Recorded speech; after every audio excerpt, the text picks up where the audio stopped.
Hey, welcome everyone. Thanks for joining me. Thanks for being part of this. And a huge thank you to the organizers for putting this on. This is awesome. It's a great event. I'm truly honored to be a part of it, and I really can't wait to see what the other killers have done. So today we're going to be talking about some military robotics. Now, I know that's quite a narrow subgenre of science fiction design, and it's probably not everyone's cup of tea. I love it, and I'm sure there are others who love it too, but I'll try and keep it a little more general at the start of this talk so people can get as much out of it as possible. So why military robotics? Why sci-fi? For me, it's something I've always been drawn to. Ever since I was a little kid, this is the realm for me. I just love it. I love thinking about real world functionality and how that can be extrapolated into the future. I've always drawn to science fiction novels and science fiction films. I think that's where you kind of have the most fun. You can have the most fun with your imagination. It's something I'm going to be talking about quite a bit.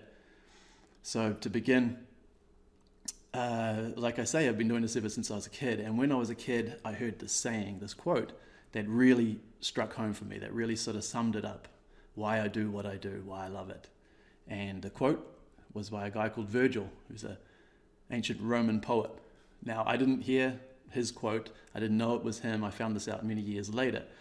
But essentially, his quote is, Felix qui potuit rerum cognoscere causis, which I don't speak Latin. This is not how I read it. But this is his original quote from his writings. And what that translates to directly is, fortunate is he who is able to know the causes of things. Now, I didn't hear it like that either. I probably wouldn't have excited me much as a kid if I did. How I heard it and how it made sense to me and how it excited me was, happiness is knowing how things work. And for me, this is like the essence of why I love what I'm doing. It's just the universe around us is so exciting, so awe-inspiring, and finding out how things work is so exciting. You get to make use of it then. You get to use that knowledge and put that to work with your imagination and go further and go forward. It's super exciting, and that's basically the key why I love doing science fiction design and why I love robotics, because once you understand and you start to play around with how things work, you can go further. It's more exciting. So knowing how things work, being inspired by the world around us, inspired by the universe, science fiction is where it's at. This is the lens you get to use for all these things that I love, that we love, and get to put them to work, get to create things in this realm. It's super exciting. So science fiction has always encapsulated everything that I love, all the things that I have been passionate about, from animals and nature and technology and science and mechanics and race cars and martial arts and combat and all of these things. Science fiction has been the lens that I can use to create in this realm. And with that in mind, I call it informed imagination. It's the best way I can sum up what I love about it. And that is, you inform your imagination and you can go further. It's like a building. The larger the foundation, the higher and more majestic it can build. You can go up into the sky as long as you've got a strong base. And for me, that's what's exciting about science fiction and about the universe. You can just take everything that you love, everything that you've known and learned, and have fun with it. You get to push it, get to create things with it. And I find it just so exciting to try and create new solutions to problems and tasks like, military robotics. And so informed imagination, that basically sums up what I love about this, what I love to do. Now, when it comes to that, when it comes to a sort of a scientific outlook, or things being based in the reality of the real world and everything like that, there is something that I come across every now and then. I've tried to sum it up roughly here. It's just a small point. But people looking at real world versus sort of what I've called cool. So we've got this kind of duality here, this sort of, I've called it a false dichotomy, I believe it is. But it just kind of explains the point. So over here we've got the real world, grounded, gritty, form follows function, that kind of thing, the kind of like gritty future real stuff. That's what a lot of people view when you're talking about sort of grounded real world functionality informing your design. And then the other side, you've got cool, like cool again, what's exciting, what's cool, what's fresh and everything. Over here, so basically real world, form follows function, cool, function follows form. And a common sentiment that I come across from clients and the people that I work with quite a bit is that looking through the real world lens is kind of limiting, boring. You've seen it before, that it doesn't seem exciting to them. they think you might be limiting yourself. They want something completely fresh and out there and crazy. And I think that people have the same sort of mindset when they come to design sometimes. If it's all based in the real world, you're kind of limiting yourself. I don't think that's true at all. But aside from that, the opposite of what they're saying is the sort of function follows form, sort of cool looking. You could view it as free and exciting and fresh, and that's the sort of viewpoint that I come across that I don't really agree with. What I believe is that the real world allows you to go much further. It's much more exciting. You've got function-inspired solutions to problems. You can break new ground. You're utilizing an informed imagination. You can create something iconic, something that people intuitively understand because of what it is, what it's tapping into. We're all part of the product. We're all part of the universe, a product of the universe. So all these things that we create based in reality, they can go further, they can explain more. You can reach new ground and create new iconic and interesting solutions. It's ultimately all based on the universe, while over here, you're limited to kind of what has been done before. If you're just designing something that's cool looking, you're limited to what people think and believe is cool looking. It can be quite restrictive. It relies on what people are comfortable with. I believe that this will get you more of the same. But this, if you're sort of looking at the real world and being inspired by the universe and new current breakthroughs and trying to push that through a lens into the future, you can get something unique because it might not be what people expect just based on what's cool looking. And this is ultimately over here based on what is already cool. You're going to get just more of the same. So a small point, but it's something that I've come across quite a bit. And I see it also, you see it also in realms beyond science fiction design or entertainment design, of course. This idea that science is sort of the scientific viewpoint is cold or destructive or isn't as exciting as sort of an intuitive human sense about the world around us. And there's a quote by this wonderful gentleman, Richard Feynman, who's a fantastic dude, a polymath, a genius. Please, if you don't know him, read some of his books. His biographies are hilarious. He's done some cool shit. So Richard Feynman, he has this quote. I have a friend who's an artist and has sometimes taken a view which I don't agree with very well. He'll hold up a flower and say, look how beautiful it is, and I'll agree. Then he says, I as an artist can see how beautiful this is, but you as a scientist take this all apart and it becomes a dull thing. And I think that he's kind of nutty. First of all, the beauty that he sees is available to other people, and to me too, I believe. Although I may not be quite as refined aesthetically as he is, I can appreciate the beauty of a flower. At the same time, I can see much more about the flower than he sees. I could imagine the cells in there, the complicated actions inside, which also have a beauty. I mean, it's not just beauty at this dimension, at 1 centimeter. There's also beauty at smaller dimensions. The inner structure, the processes, the fact that the colors in the flower evolved in order to attract insects to pollinate it is interesting. It means that insects can see the color. It adds a question, does this aesthetic sense also exist in the lower forms? Why is it aesthetic? All kinds of interesting questions which the science knowledge only adds to the excitement, the mystery, the awe of a flower.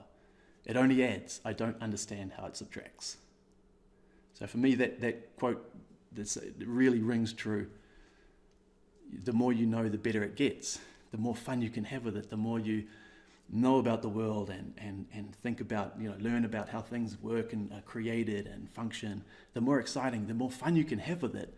You learn about science and physics, about the protons and atoms and nuclei inside us, how the stars birthing, like a giant star dying in order to create the heavier elements that are required for life on Earth, or planets and everything like that. It's fascinating, awe-inspiring, endlessly inspiring. It just has so much to offer your life, and I think it just as much as it has to offer your design and your mentality, your mindset when you go about designing. The more you know, the more fun you can have, the more you understand about the world, the further you can push it.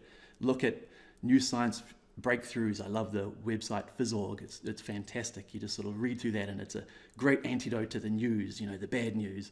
You read like science news and it's incredible. I mean, aside from the terrible stuff like global warming or whatever, there is just endless sort of new breakthroughs that are just super exciting, awe-inspiring, and breakthroughs and understandings about the world around us, new technologies that are going to make our lives better. Like, this is human potential. This is the universe's potential.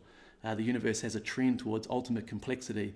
And if you want to read more about that, check out the novel Shantaram. It's fantastic. There's a dude in there who has a viewpoint that I really believe in. It's a fantastic book.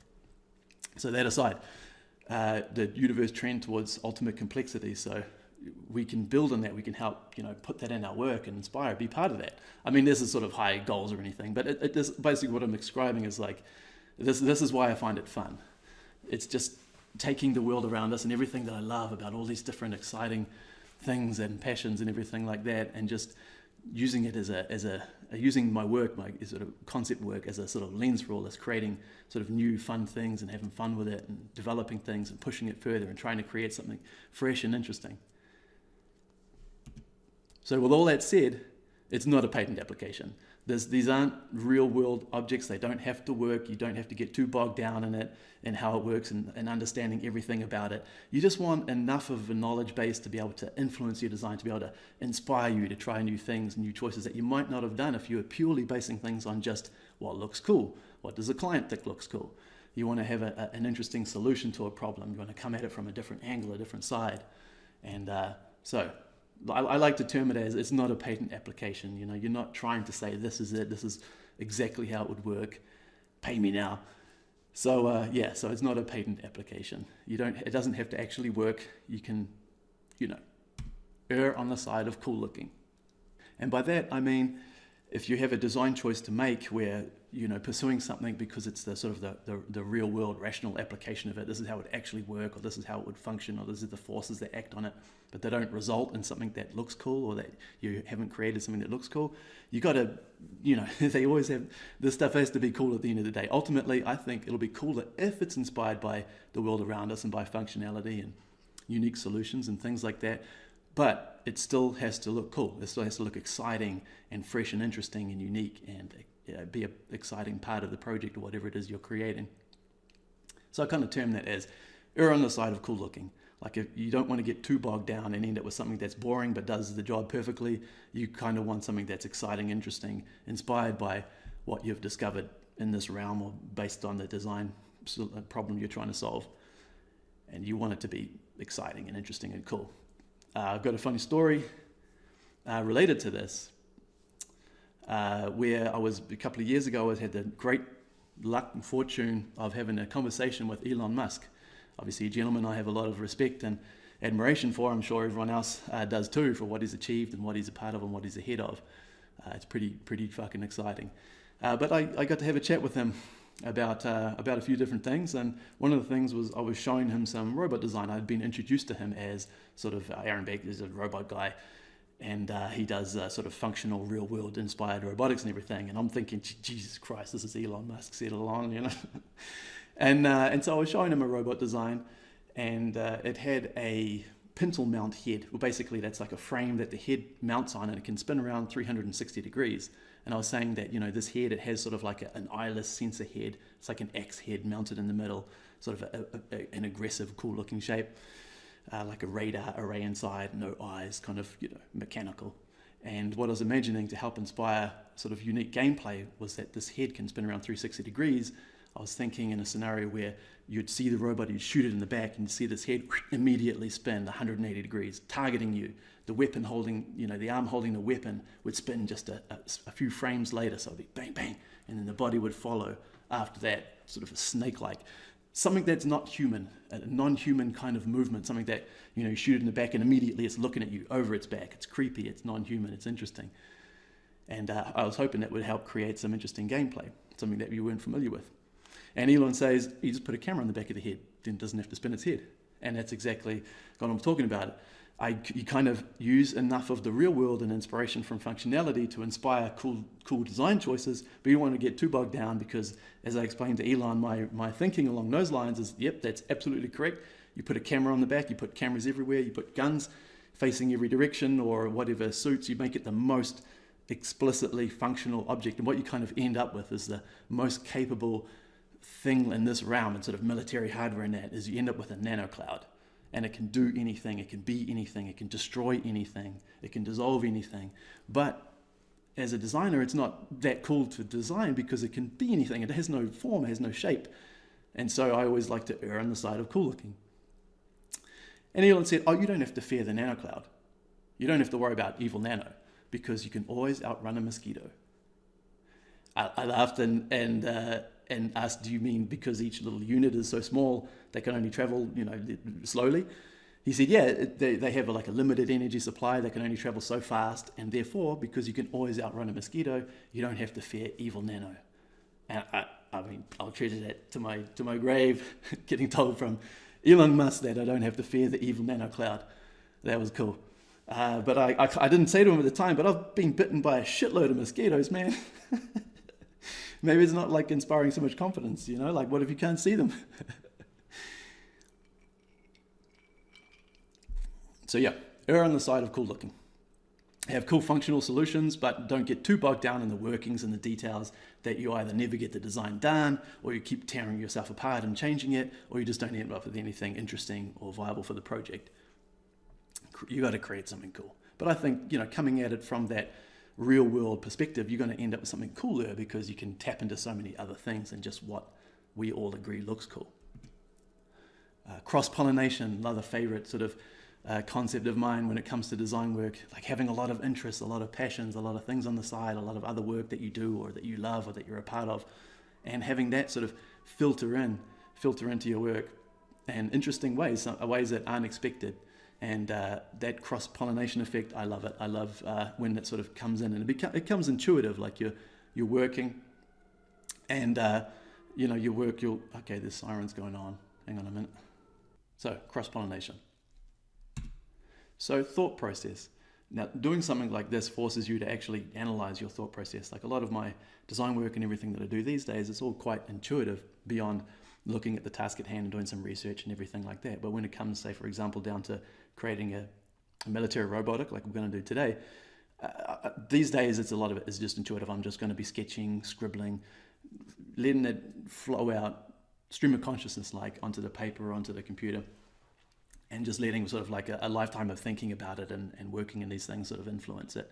But to analyze it sort of consciously, I've come up with this mess here. So here we have the task. It's a military robotics, science fiction military robotics. The problem being, you know, this thing, like how does it function? This is the most important element of it, obviously. What does it do? Where does it exist? How does it work? Why does it do its thing, etc. You know, that's going to be informed by the client, by the project, or perhaps by your own brief if you're creating your own personal artwork. So that's the function, the most important thing. And obviously, as part of that, there's going to be needs.